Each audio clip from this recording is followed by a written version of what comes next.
You're live now. Okay, good afternoon or evening, everybody, and welcome to Schools Forum. I'm Dave Jones, and I am the chair. Members of the public are invited to view this meeting online, and the meeting is recorded. As forum members, request you keep your cameras on during the meeting, but only turn on your microphones when you wish to speak.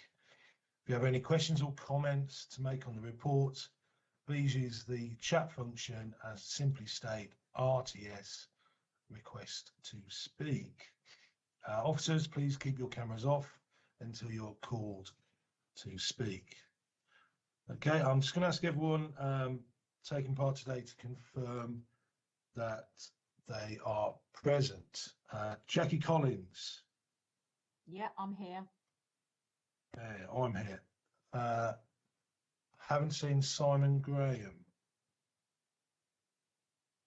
No Simon. Cher's not here, but we have Chris Ristel, if I pronounced it correctly, here in her place. Yeah, Chris Restal, yeah. Thank you, Chris, welcome. Joe Cooper. Hello, Dave, I'm here. We've got apologies from Laura Flitton and Chapman. Sean Preston. Yeah, afternoon. Hi, Sean. Nathan Waits. Yeah, I'm here. Hi, Nathan. And hello, Nis. Hello, Dave and everybody. Yeah. Chris Purnell. No, Chris. We have Sharon Is that Burton. Academy or? Oh, no, that was Chris Purnell. Okay. That was. As you hear, Chris, Academy, we'll put you down now. All right, thank you. And hello, Sharon. Good afternoon, everyone. We have Councillor Simpson here, but I don't think he can respond at the moment. So welcome, Councillor Simpson. Do we have Councillor Tom Coles? No. Councillor Ian Madden has given his apologies. Councillor Terry Norton? No. We've said hello to Chris Academy, and I can see Cara Jewell, welcome. Thank you. My internet's a bit unstable. That's okay. And as observers, we have Councillor Susie Horton. Hi. I'm going to keep my camera off because I've got a lurgy and I look awful. Join the club. And don't know if Gemma Clark has made it on as an observer. No, not yet. And then we have the officers. We have Alison Edgerton. Hello. Angela Mann. Good afternoon. Yeah. Mike Stoneman. Yep, hi. Sarah Daly.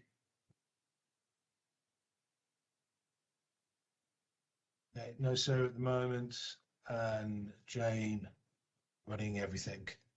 Hello, Jane. Trying to, thanks. Yeah. Okay. On the agenda then, Alison, item 1, are there any more apologies than the ones I've given?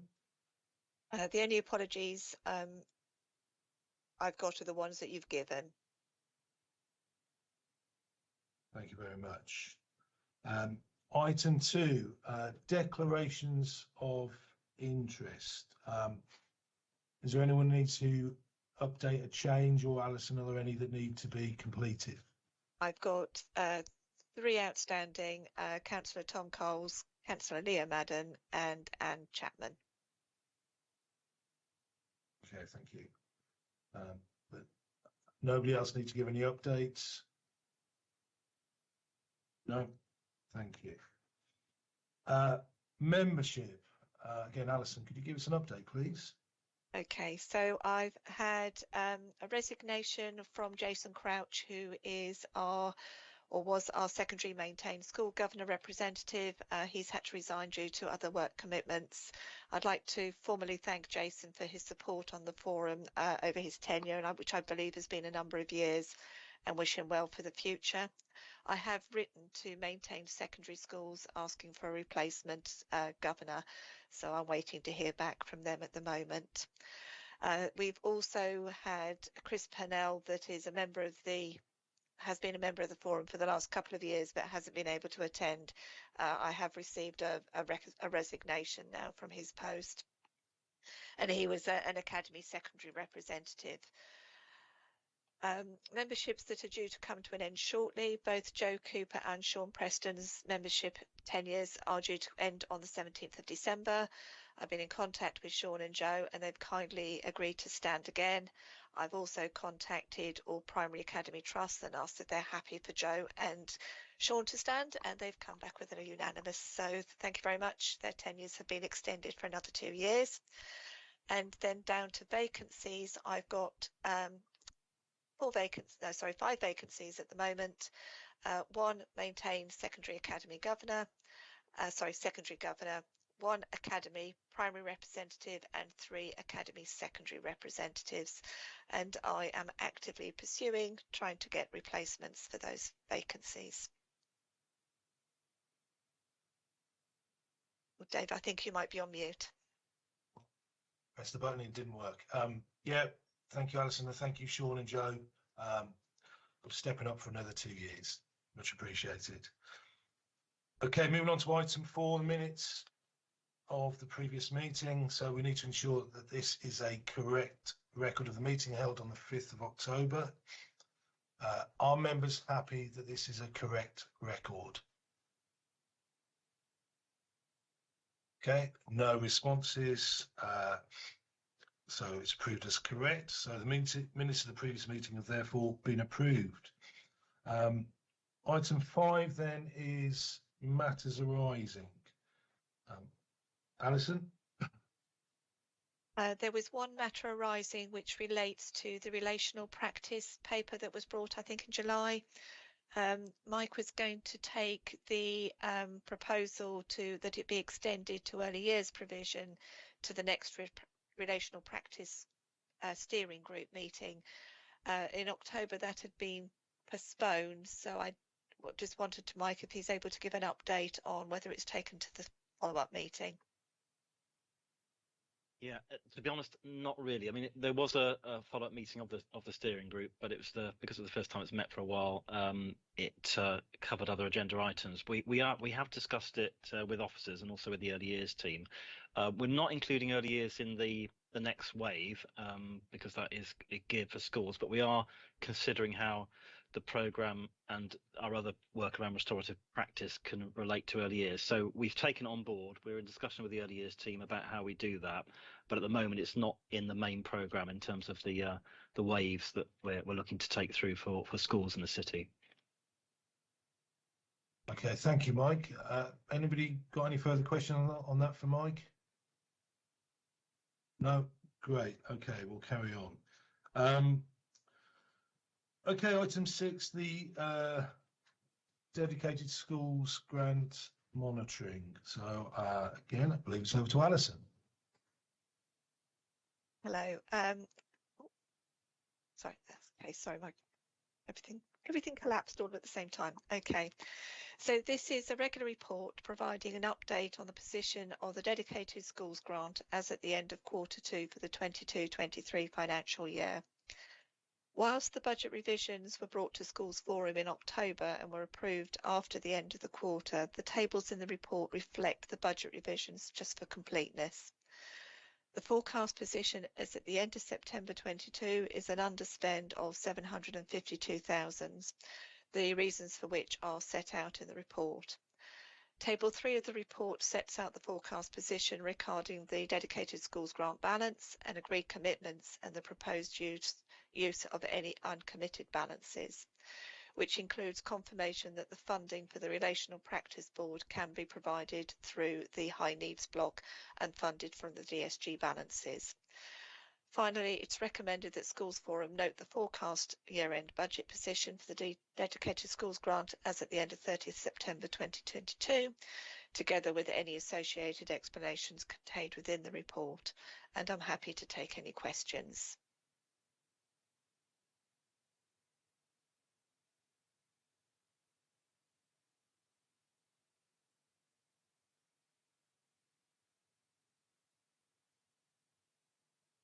Think you might be on mute, Dave.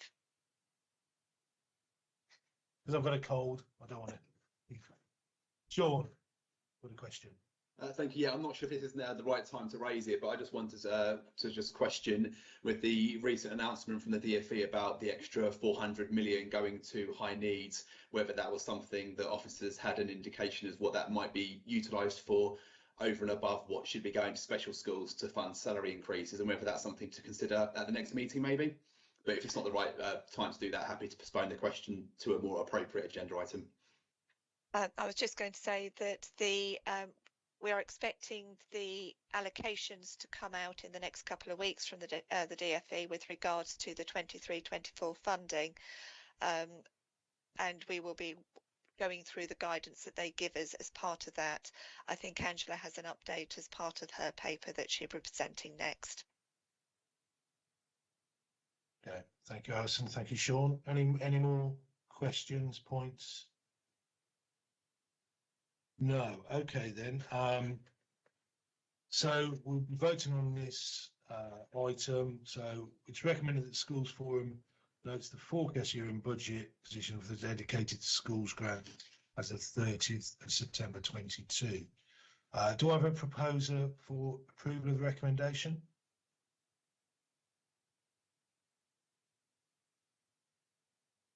Thank you, Sean. And do I have a seconder? Sharon, thank you very much. Okay, the recommendation has been proposed and seconded.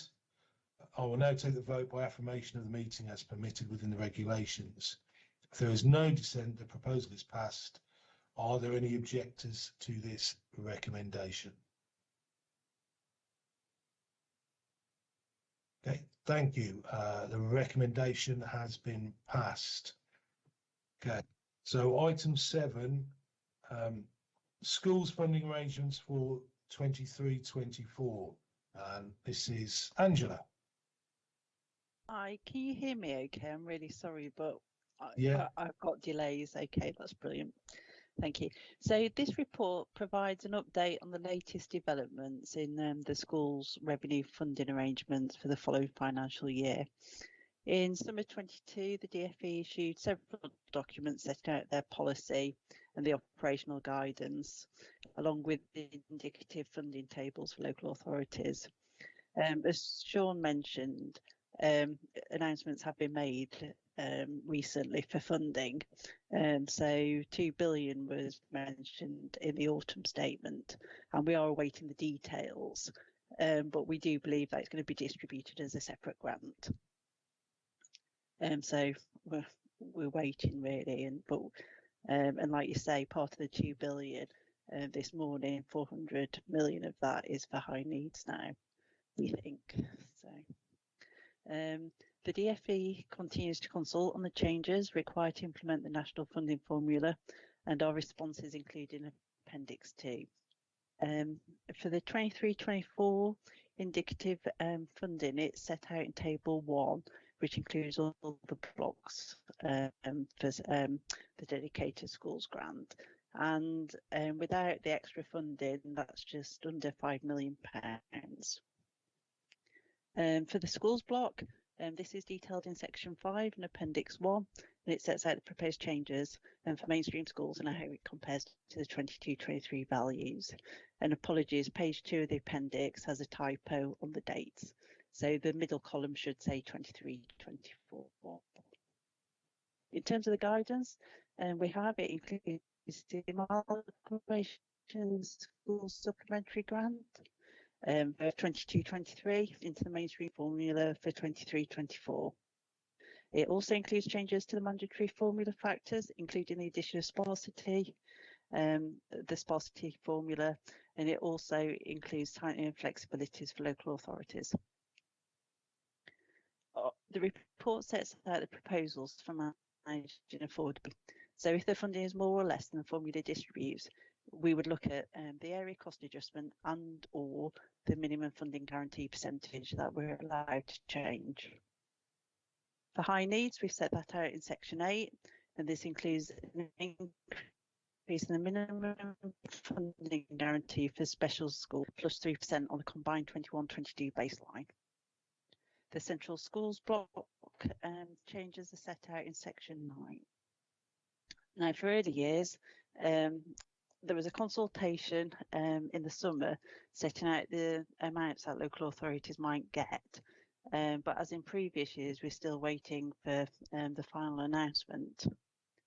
Due to the feedback that we've had previously about not allowing enough time for providers to come back to us on our own consultation of hourly funding, because of the Christmas period, we've started the consultation with providers using figures that were suggested in the summer. But we have been clear in the consultation that the hourly amount the authority might get might change. And the consultation is Appendix 3 for your information. So that was a bit of a steam through the report, and I'm happy to take any questions.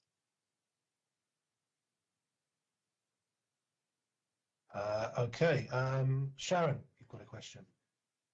Yeah, thank you. On page 20 in your mandatory funding formula factors, you reference there the split sites, and I just wondered if there's a reason why the split sites are not part of the funding formula there, as this results in a disadvantage in expenditure where there may be a need for split sites.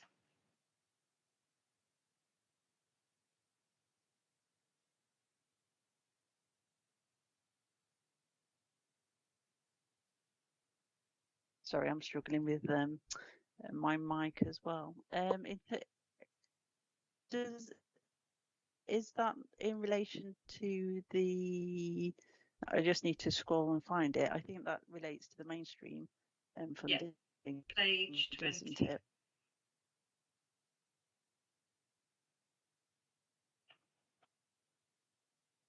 So in terms of the mainstream schools, we actually don't have any split sites that meet that criteria.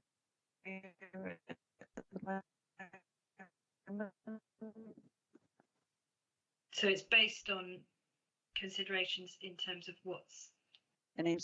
what we know at the moment, but would that be, would it change in the future to include that, because that would be, additional costs in terms of the infrastructure, the operating running would be significantly more for split sites. So whilst that might not be a necessity at the moment for current mainstreams, in the future that could be an implication. Yes, so in terms of Portsmouth, we do follow the national funding formula. So if we did have any schools that fit that criteria, then yes, the funding, would be allocated that criteria. But we don't have have that at the moment. And then in terms of the special schools funding, that's been quite bespoke really, and as you know, we've negotiated that over many years and took into account all the individual circumstances because we're able to, and obviously we've listened throughout the years. So whilst there's no specific thing about site funding, when we've looked at different things and how sort of landscapes change, we have taken into account the different pressures that have occurred as a result of that. But yeah, so for mainstream, that if that does happen and we have schools that amalgamate or something like that and they become split sites, then yes, the split site funding would apply to. Thank you for that clarity. It looks quite final in the table, but that was my concern in terms of that looks quite fixed and there may be a need in the future. But we presumably would we review this every year anyway? Yes. Every So, time that this was yeah, updated, yeah.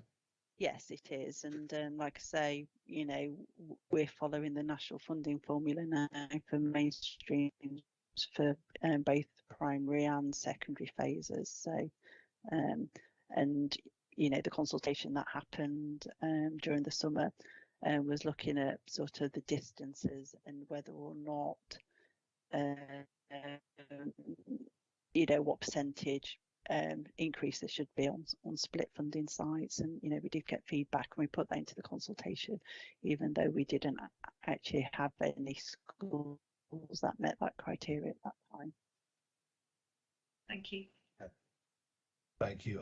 Nathan. Oh, sorry, it's just to say that the DFE are considering bringing it in as a mandatory factor. So just let you know that. Thank you. Nathan.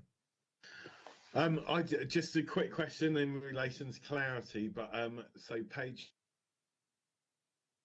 pack, which is the second page of Appendix 1, and the table of per pupil funding level rates.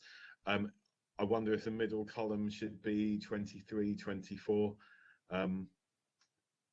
Just wanted to check that for clarity, please. Yes, it should say 23, 24. Sorry. Okay, thank you.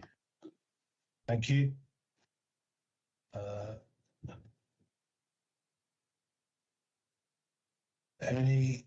Any more questions, points?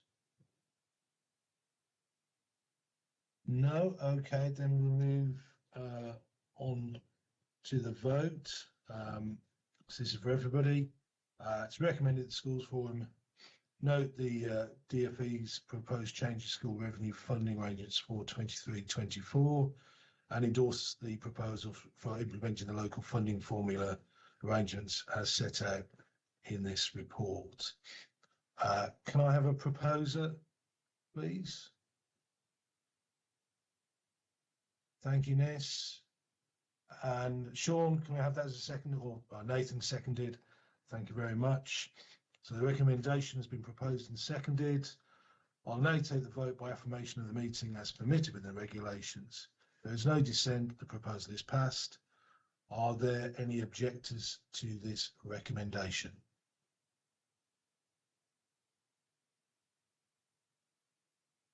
Okay, thank you. That recommendation has been approved. Okay, we're now on to item 8, the removal of the school improvement monitoring and brokering grant. And this is for maintained schools.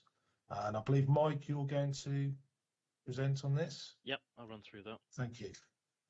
Okay, so yeah, as Dave said, this concerns the local authority school improvement monitoring and brokering grant, which has been allocated to local authorities to support our duties in terms of school improvement functions for LA maintained schools.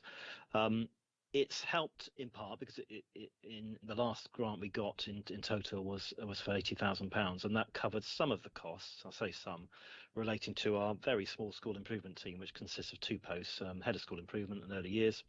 Many of you will know Debbie Anderson, and our school improvement advisor Sarah Hilditch.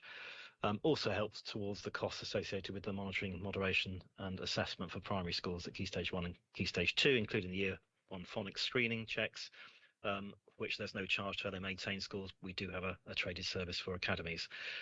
In the DFE's wisdom, they launched a consultation seeking views about the removal of the school improvement grant. I think pretty much every local authority responded to that consultation to say they were opposed to it, but it went ahead. They reduced the grant by 50% in 22-23, and they're bringing it to an end in this financial year. Financial year 23-24. We consulted with our 18 LA maintained schools about the proposal to de-delegate funding from the schools budget shares in order to cover the loss of this grant, which is effectively the direction the government has asked us to go in, and pretty much every local authority has been doing this, consulting with our schools and going through schools forum to agree this de-delegation. We didn't receive any responses to the consultation, although we did discuss this with LA Maintained Schools at our regular briefing with them on the 23rd of November. There was overall support for it, although clearly disappointment that we're having to go through this process and the impact it would have on budget school shares. We've given some details about what that would look like, so some indicative figures there in terms of what it would mean per pupil, but we won't know the actual figure for that until we've got the data through from the census data through into mid-December, when we can recalculate the per pupil value. So that would be brought to this forum in January. So that's pretty much the proposal. It's a de-delegation, not what we wanted to have to bring forward, but the government has given us little choice in doing this. Happy to take any questions. Okay, thank you, Mike. Anyone have any questions? I've got a couple of points with some of the LA Maintain heads. First of all, we really appreciate the support. I think that must be said. Everyone was really important. I think some people wanted to know absolute clarity on what were sort of LA statutory responsibilities and what were optional, which would be coming out of this de-delegated amount, or whether or not, this could be put out in an SLA. Any thoughts on that, Mike? I'm not sure I've made that clear. No, I can see where you're coming from. I mean, we have clear statutory responsibilities in terms of LA Maintained Schools, and that part of that is included in the schools causing for concern documentation, where we have to monitor LA Maintained Schools, provide support, ensure that school improvement is where it needs to be, and if a school does get into difficulty, then we've got powers to intervene, and obviously we've got a structure that can support that. An SLA is an option, but it's not one which we would favour because, as I said before, we have a very small team that covers this work. We have to do it. It's a statutory responsibility. We can't rely on a traded service to deliver that because it is statutory. So that isn't something we would propose going down. And as I said earlier, the school improvement monitoring grant was just 80,000. That just funds part of what the service is.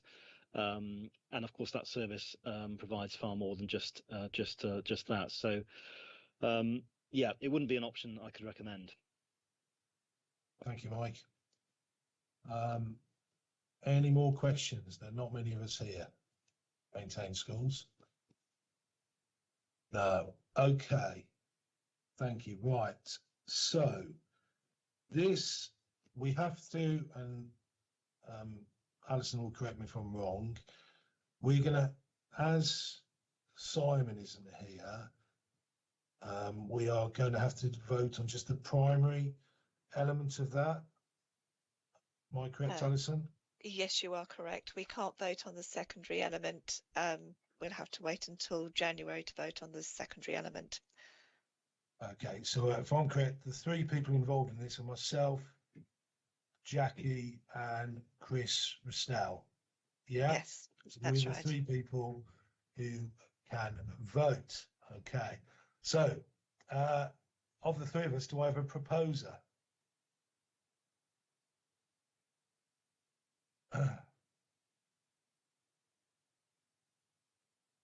We're going to move. So I'll propose it. I shall propose it. And Chris, okay, you propose it. We'll second it then. Okay. Okay. So then again, recommendation being proposed and seconded. I'll now take the vote by affirmation of the meeting as permitted within the regulations. If there is no dissent, the proposal is passed. Are there any objectors to this recommendation?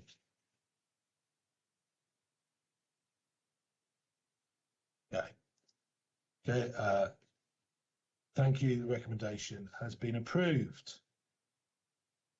Okay. That brings us towards the end of the meeting. So the dates of future meetings at the moment, we have the 11th of January and the 9th of February, which is a Thursday, so a different day.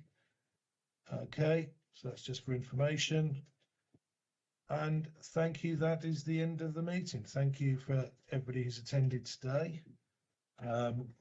Jane is now going to end the live stream and let you know when we're off air.